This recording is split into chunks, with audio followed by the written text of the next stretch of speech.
બહુ નાનપણથી આપણને શીખવાડવામાં આવે છે, બેટા કીડી છે, પગ ન મુકાય, પાપ લાગે અને આપણે નરકમાં જવું પડે. શીખવાડે કે ના શીખવાડે? કોણ શીખવાડે? મમ્મી શીખવાડે કે પપ્પા શીખવાડે? મમ્મી શીખવાડતી, બરાબર છે. પરંતુ એ વાક્ય, એ શિખામણ સારી હોવા છતાં પણ સાચી છે કે નથી? એ શિખામણ સારી છે કે બેટા પગ ન મુકાય, પરંતુ એ સારી શિખામણ છે કે સાચી શિખામણ છે? વિચારો, આપણે બહુ ડીપમાં જવું છે.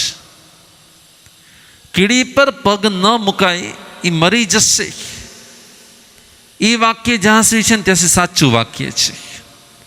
પણ આપણે નરકમાં જવું પડશે, માટે પગ ન મુકાય. માટે પગ ન મુકાય કે પગ મુકાય જ નહીં. આપણે નરકમાં જવું પડશે એટલે પગ નહીં મૂકવાનો. જો સ્વર્ગ મળતો હોત ને તો પગ મૂકવાની છૂટ છે, તો વાંધો નથી. સિમ્પલ વાત થઈ ગઈ. બહુ સમજવા જેવું છે. અહિંસા ક્યારેય સ્વાર્થની ન હોવી જોઈએ. અહિંસા એ ક્યારેય સ્વાર્થની ન હોવી જોઈએ. અહિંસા પણ આપણા ગુણની હોવી જોઈએ. જ્યારે બને છે શું કે આપણી અહિંસા પણ શેની બની જાય છે? સ્વાર્થની બની જાય છે.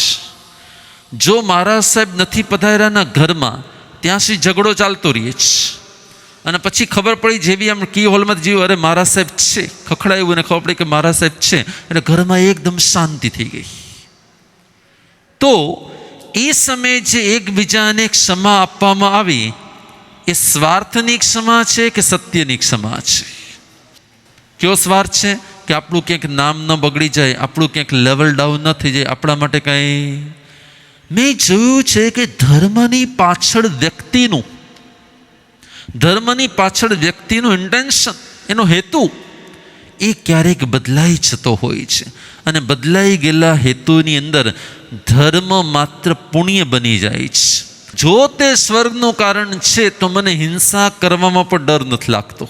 અને જો તે પાપનું કારણ છે, નરકનું કારણ છે, તો મને હિંસા કરવામાં શું લાગી રહ્યો છે? એટલે આખર તો મારી હિંસા ને અહિંસા પણ મારા સુખ અને દુઃખ સાથે જોડાયેલી છે કે નથી જોડાયેલી? શું હિંસા એ સુખ દુઃખ સાથે જોડાયેલી હોય કે એ આપણા આત્માના ગુણ સાથે જોડાયેલી હોય? આપણી અહિંસા પણ આપણા આત્માના ગુણ સાથે જોડાયેલી હોવી જોઈએ, નહીં કે તે આપણા સુખ દુઃખની સાથે જોડાયેલી હોવી જોઈએ. આપણે આમ કરશું તો આમ થઈ જશે, માટે આમ નથી કરવું. આપણે આમ કરશું તો આમ થઈ જશે, માટે આમ નથી કરવું. ભગવાન કહે છે કે બીજાના કારણે પાપથી અટકવું એ પણ મિથ્યાત્વ છે. બીજાના કારણે પાપથી અટકવું એ પણ મિથ્યાત્વ છે. સ્વની સમજના કારણે પાપથી અટકવું, સ્વની સમજના કારણે પાપથી અટકવું, એને જ પરમાત્માએ સમ્યક દર્શન કીધેલું છે. આ એક બહુ ક્લેરિટી લાવવાની જરૂર છે. કેમ કે જો આજે મારામાં એ સંસ્કાર આવી ગયા કે કીડીને મારીશ તો પાપ લાગશે તો નરકમાં જઈશ તો દુઃખી થઈશ, માટે મારે નથી કરવું. જો અન્યના કારણે આપણામાં ગુણ આવે છે ને, તો એ ગુણ છે ને ટેમ્પરરી છે.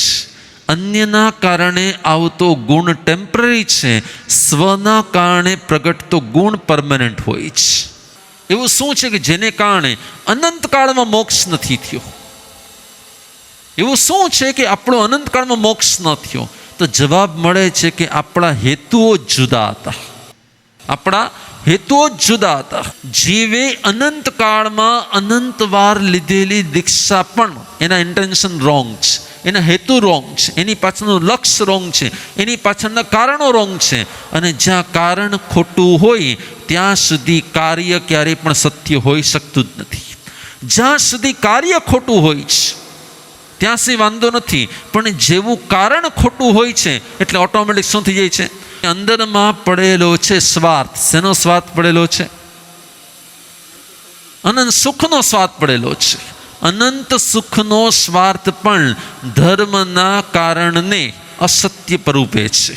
અનંત સુખનું કારણે જો ધર્મ થતો હોય તો એનો મિનિંગ કે મને અહીંયા થોડુંક સુખ મળે છે એનાથી હું સુખી થાઉં છું ને એટલે મને હવે લોભ જાગ્યો છે. શેનો લોભ જાગ્યો છે? અનંત સુખી થવાનો. અનંત સુખી થવાનો વિચાર પણ આત્માનો લોભ છે. અનંત સુખી થવાનો વિચાર પણ આત્માનો લોભ છે. મારે તો એવું જીવન જોઈએ છે જે નિષ્પાપ જીવન હોય. મારું જીવન જે બીજાનું મૃત્યુ કરાવતું હોય તો મારે એવું જીવન જોતું નથી. મારાથી કોઈને તકલીફ ન થાય ને એવું જીવન મારે જોઈએ છે. માટે મારે મોક્ષમાં જવું છે. બોલો, લક્ષ્ય બદલાઈ ગયું, હેતુ બદલાઈ ગયા, કારણો બદલાઈ ગયા, ઇન્ટેન્શન બદલાઈ ગયું. એટલે આ એક બહુ સમજવા જેવી વાત છે. એટલે આ એક બહુ જ ડીપ સમજવા જેવી વાત છે કે હું કીડીને મારીશ અને મારો નરકમાં જવાનું થશે અને ત્યાં મને પરમાધામી દેવો મારશે તો હું બહુ દુઃખી થઈ જઈશ. ભગવાન કહે છે દુઃખ ભીરું હોય ને મિથ્યાત્વી છે અને પાપ ભીરું હોય ને સમ્યક્ત્વી છે. એ પાપ છે માટે ખરાબ છે, ખરાબ છે માટે અયોગ્ય છે, અને તે મારા અને બીજાના આત્મા માટે અહિતકારી છે. માટે પાપને છોડે નહીં, પાપ ભીરું છે. એ દુઃખનું કારણ છે, નરકનું કારણ છે, એ મારા આત્માને દુઃખી કરી નાખશે. માટે હું એને છોડું. એને શું કહેવાય છે? દુઃખ ભીરુતા. ભગવાન કે દુઃખ ભીરુતા મિથ્યાત્વ છે અને પાપ ભીરુતા સમ્યક્ત્વ છે. શ્રાવકનો એક ગુણધર્મ છે. શ્રાવકનો એક ગુણધર્મ છે. શેનો ગુણધર્મ છે? પાપ ભીરુતાનો. કે શ્રાવક પાપથી ડરે, એને પાપનો ભય લાગે, એને પાપ પ્રત્યે એક દુર્ગુંછા જન્મે અને પાપ પ્રત્યેનામાં લજ્જા હોય. એને પાપ પ્રત્યે એક લજ્જા હોય કે હું આવું કરી જ કેમ શકું, મારાથી આવું થઈ જ કેમ શકે, મારાથી આવું ક્યારે બની જ ન શકે. એટલે આ એક બહુ ડીપ વિચારની વાત છે કે હિંસા દુઃખના ભયે છોડવી, દુઃખના ભયથી હિંસાને છોડવી એ આપણી અણસમજ છે. અને એ જીવ દુઃખી થાય છે માટે મારે એ નથી કરવું. એને શું કહેવાય છે? એને કરુણા કહેવાય છે. કરુણામાંથી જન્મતી અહિંસા, કરુણામાંથી જન્મતી અહિંસા એ સમ્યક અહિંસા છે. અને ભયમાંથી જન્મતી અહિંસા, ભયમાંથી જન્મતી અહિંસા એ મિથ્યા અહિંસા છે. બોલો, અહિંસા સમ્યક અને મિથ્યા હોઈ શકે? તો ભગવાન કે હા, એ હોઈ શકે. કે તો હોઈ શકે? તો કે સમ્યક અહિંસા એ છે, સમ્યક અહિંસા એ છે જે પાપના ભયમાંથી જન્મે છે, અને અસમ્યક અહિંસા એ છે જે દુઃખના ભયમાંથી જન્મે છે. હું કીડીને મારીશ એટલે મને શું થશે? પાપ લાગશે, અને પાપના ફળ સ્વરૂપે હું ક્યાં જઈશ? તો એટલા માટે મારે કીડીને મરાય નહીં. તો એના મિનિંગ કે મારે દુઃખી થવું પડશે એટલે મારે નથી મારવું. રાઈટ? તો મને દુઃખનો જે ભય છે, મારામાં દુઃખનો જે ડર છે, હું જે દુઃખથી જે ભીરું છું, મારી અંદરમાં જે દુઃખ ભીરુતા પડી, ના મને દુઃખ તો જોતું જ નથી. દુઃખ તો દૂર જ રહેવું જોઈએ. તો દુઃખ દૂર રહે માટે કીડીને ન મારવી એ શું છે? તમે સમજો, એ યોગ્ય છે કે અયોગ્ય છે? નરકના ડરને કારણે આવતી અહિંસા ભગવાન કહે છે અણસમજમાંથી આવેલી અહિંસા છે. એટલે શું થશે કે એ જ અણસમજ જ્યારે પાછી આવશે કે એનાથી સ્વર્ગ મળશે તો તું કાપ્યા વગર. એટલે અણસમજમાંથી આવતી અહિંસા એને ભગવાને મિથ્યાત્વ કીધેલું છે. અને સમજમાંથી પ્રગટેલી હિંસા એને જ પરમાત્માએ સમજણ કીધેલી છે, સમ્યક દર્શન કીધેલું છે. સમ્યક જ્ઞાન, નમો નાણસ. સમ્યક જ્ઞાન શું છે એને આપણે બહુ સમજવું પડે એમ છે. કેમ કે અનંત કાળમાં આચરેલો ધર્મ પણ મોક્ષનું કારણ બન્યો નથી. અનંતકાળમાં અનંત વાર આચરેલો ધર્મ પણ મોક્ષનું કારણ બન્યો નથી, કારણ કે સુખલક્ષી હતો. શું લક્ષી હતો? સુખલક્ષી હતો. દુઃખ ભીરુતાને કારણે હતો. મારે નરકમાં જવું નથી માટે હું ધર્મ કરું અલગ છે, મારે સ્વર્ગમાં જવું છે માટે હું ધર્મ કરું અલગ વસ્તુ છે, અને સર્વ જીવ મમ જીવ સમ માટે હું તેને દુઃખ ન આપું એ પણ એક અલગ છે. સ્વર્ગ અને નરકના લક્ષ્ય સાથે કરાતો ધર્મ ક્યારેય સમ્યક ન હોય. સુખ અને દુઃખના કારણે કરાતો ધર્મ ક્યારેય સમ્યક ન હોય. પણ 99% ધર્મ સુખના લક્ષ્ય અને દુઃખના ભયે થતો હોય છે. વિચારો, 19 માનો કે મંદિરોમાં જે ભીડ ઉમટે છે, શેની ઉમટે છે? સુખલક્ષી કે નહીં? બરાબર છે. જેટલા પણ લોકો પાપના ભયે હિંસા કરતા નથી, ડરને કારણે કે દુઃખના ડરને કારણે જે હિંસા કરતા નથી, એ પણ છે શું? એટલે ભગવાન કહે છે 99.9 લોકો ધર્મ પણ અસમ્યક કરે છે. વિચારો, કેમ? કેમ કે કારણ બદલાઈ ગયું. જો મને નરક મળે છે માટે મારે કીડી પર પગ મૂકવો નથી, તો એને મને કે મને કીડી પર કોઈ દયા નથી, એને મને કે મને કીડી પ્રત્યે કોઈ જેને કહેવાય ને કે અંદરનો કોઈ પ્રેમ નથી, મને કીડી પ્રત્યે કોઈ મિત્તિ મેં સ્વભૂયસો નથી. મારા મગજમાં ફિટ છે કે જો આમ કરીશ ને તો શું થશે? નરકમાં જવું પડશે, દુઃખી થવું પડશે, ત્યાં પરમાત્મા મારશે, આપણે બહુ આમ થશે. એટલે નાનપણથી બાળકના મગજમાં ભય ફિટ. એટલે જ્યારે પણ પાપથી અટકશે પણ ખરો, પણ શેને કારણે અટકે છે? જે ન કરવા તૈયાર તે કરવા તૈયાર. શું કામ? કે બે વસ્તુ અણસમજમાંથી આવી છે, બે વસ્તુ ગેરસમજમાંથી આવી છે. ભગવાન કહે છે સમ્યક અહિંસા એ છે જેમાં મિત્તિ મેં સબ ભૂએ શું છે. અને અસમ્યક અહિંસા એ છે કે જેમાં પાપનો, દુઃખનો, હેરાનગતિનો, ત્રાસનો ડર પડેલો છે. પણ મોટા ભાગના લોકોની માનસિકતામાં શું હોય? બોલો. મોટા ભાગના લોકો ધર્મ સુખી કરવા માટે કરે છે કે સુખી થવા માટે કરે છે? બોલો. મોટા ભાગના લોકો સુખી કરવા માટે ધર્મ કરે છે કે સુખી થવા માટે ધર્મ કરે છે? સુખી થવા માટે. બરાબર છે. મોટા ભાગના લોકો પાપ કરતા નથી. જે લોકો પાપ નથી કરતા એવા લોકો સુખ મળશે માટે પાપ નથી કરતા કે દુઃખ ન મળે માટે પાપ નથી કરતા? દુઃખ નહીં મળે એના માટે કરે છે. એકદમ સિમ્પલ વસ્તુ છે. તો આને સમ્યક ધર્મ કહેવાય કે અસમ્યક ધર્મ કહેવાય? બોલો. આને સમ્યક કહેવાય કે અસમ્યક કહેવાય? ભગવાન કહે છે આ જ વસ્તુનો સૌથી મોટો ફરક છે. તમે શું કરો છો ભગવાન કે એનાથી વધારે મતલબ નથી. તમે શું હેતુથી કરો છો એનાથી બહુ મોટો મતલબ છે. તમે શું કરો છો ને એનો વધારે મતલબ નથી, તમે શું હેતુથી કરો છો એનો વધારે મતલબ છે. ચાકુ તો ડૉક્ટરના હાથમાં પણ છે, ચાકુ તો મારવાવાળાના હાથમાં પણ છે. પણ એકનું ચાકુ મારવું છે જીવાડવા માટે, અને એકનું ચાકુ મારવું છે શેની માટે? મારવા માટે. તો બે વસ્તુમાં ફરક છે. હેતુ અનુસાર ક્રિયા અને કર્મ હોય છે. હેતુ અનુસાર ક્રિયા અને કર્મ હોય છે, અને કર્મ અનુસાર સુખ અને દુઃખ હોય છે. હેતુ અનુસાર શું હોય છે? કર્મ હોય છે, અને કર્મ અનુસાર સુખ દુઃખ હોય છે. જો મારો હેતુ બદલાઈ જાય ને, જો મારો હેતુ બદલાઈ જાય ને તો આ ભવે પણ મોક્ષ નજીક છે. અને જો મારો હેતુ ન બદલાય ને તો ભગવાન કહે છે કેટલા ભોગ કરવા પડે છે. તો આપણે એ સમજવાનું છે દરેક જીવની સાતા કે અસાતા, સુખ અને દુઃખ, વેદના અને પીડા એના કર્મોના આધીન છે કે નથી? છે. આપણે બે વસ્તુ કરવાની છે. પ્રભુ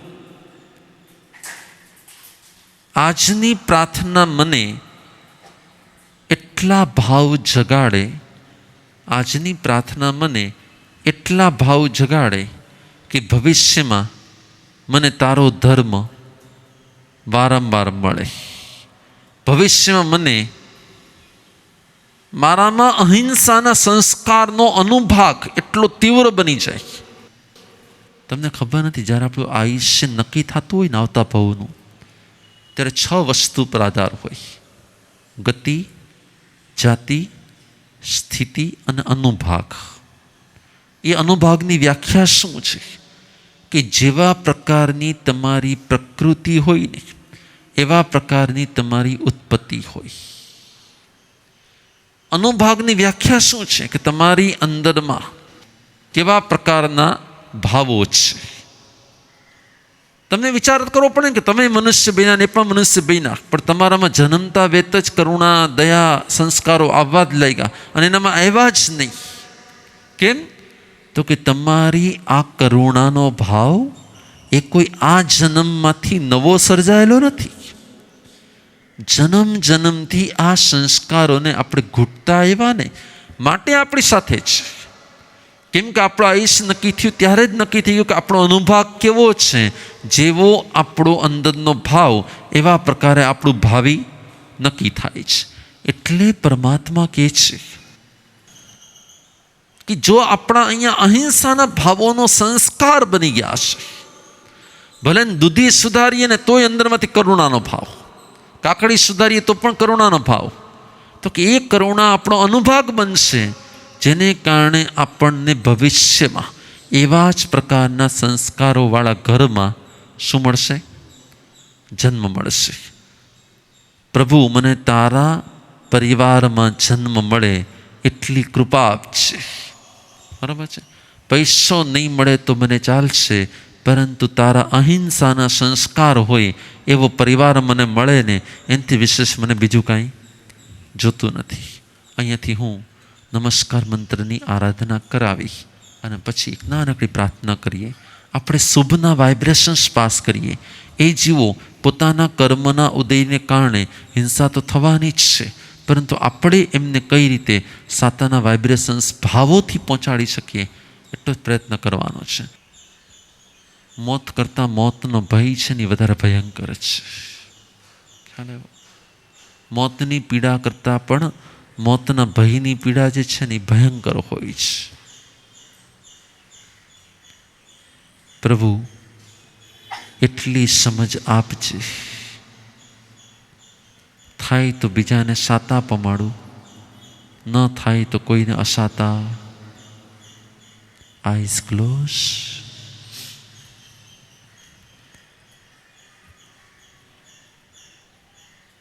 નમો અરિહંતાણ.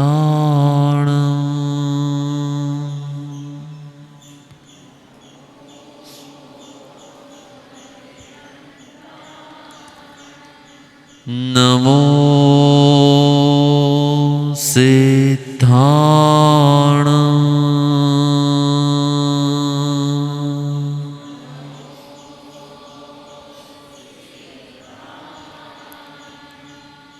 નમો આયનિયાણ.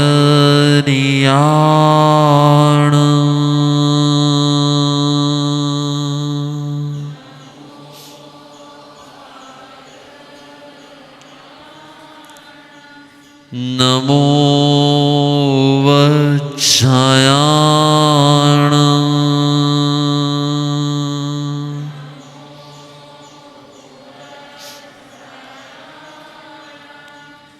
નમો લોયે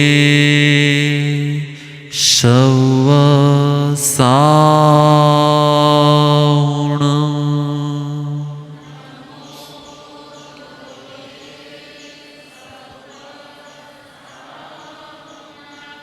નમો લોયે સવ શાણ.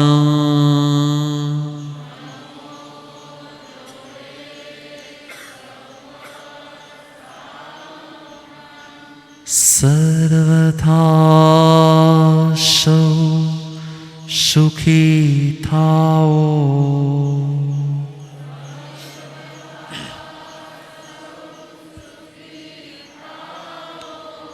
સમતા સહુ સમાચરો.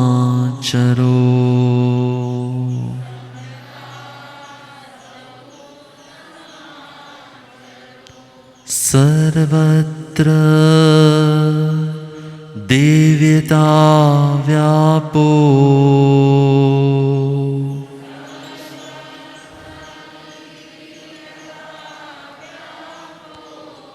સર્વત્ર શાંતિ હજો.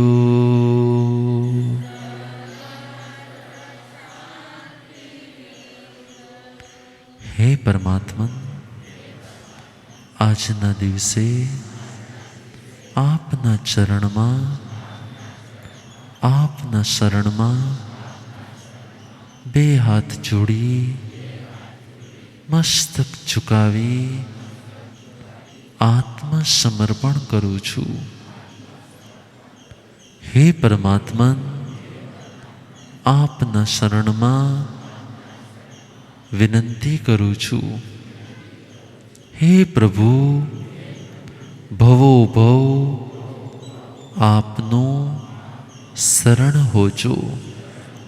હે પરમાત્મા, ભવો ભવ આપના અહિંસા, દયા અને કરુણાના સંસ્કાર પ્રગટો, સંસ્કાર પ્રગટો. હે પ્રભુ, આ જન્મમાં કે આવતા જન્મમાં જીવ માત્ર પ્રત્યે પરમ મૈત્રી ભાવ, પરમ વાત્સલ્ય ભાવ પ્રગટ થાઓ, પ્રગટ થાઓ. હે પરમાત્મન, જીવ માત્ર પ્રત્યે મૈત્રી પ્રગટો, પ્રેમ પ્રગટો, કરુણા પ્રગટો. હે પ્રભુ, અજ્ઞાનતાના કારણે મેં પાછલા જન્મોમાં, કોઈ પણ જન્મમાં કોઈ પણ જીવની કુરબાની આપી હોય, બલિદાન આપ્યું હોય, ધર્મના નામે હિંસાનું આચરણ કર્યું હોય અને મારા આત્મામાં કોઈ પણ પ્રકારના હિંસાના સંસ્કાર આવ્યા હોય, હે અર્યંત પરમાત્મા, આત્મસાક્ષીએ ભાવપૂર્વક તસ મિચ્છામિ દુક્કડમ. હે પરમાત્મન, મારા આત્માથી હિંસાના સંસ્કાર ક્ષય થાઓ, ક્ષય થાઓ, ક્ષય થાઓ. હે પરમાત્મન, મારા આત્મામાં રહેલા હિંસાના સંસ્કારો ક્ષય થાઓ, ક્ષય થાઓ. હે પરમાત્મન, અનાદિકાળથી ધર્મને સુખનું કારણ માનીને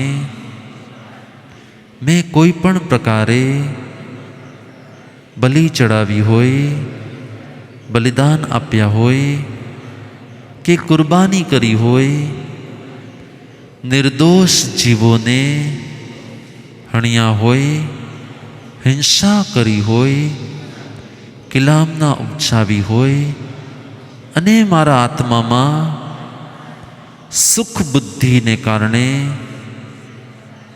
કોઈ પણ જીવોની